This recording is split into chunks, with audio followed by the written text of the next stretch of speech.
ඕනෑම ගැහැණියකගේ එකම සිහිනය වන්නේ නිරෝගී දරු පැටියෙකුට උපත ලබා දෙන එක.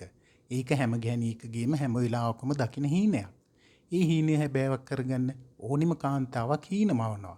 ඒ වගේ හීන දැකපු සුන්දර කාන්තාවකට සිදු බලාපොරොත්තු නොවන දෙයක් ගැනයි අද අපට අහන්නට ලැබෙන්නේ. මේ කතාව අපට අහන්නට ලැබෙන්නේ ජායල ප්‍රදේශයෙන්.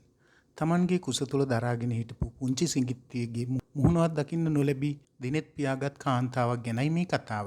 ඒ හීනේ දකිමින් සිටි ඇය අවසානයේ මේ වගේ අඳුරු ඉරණමක් අවසානයේ සියල්ලන්ටම ඒ සත්‍ය බාර ගන්න වෙනවා.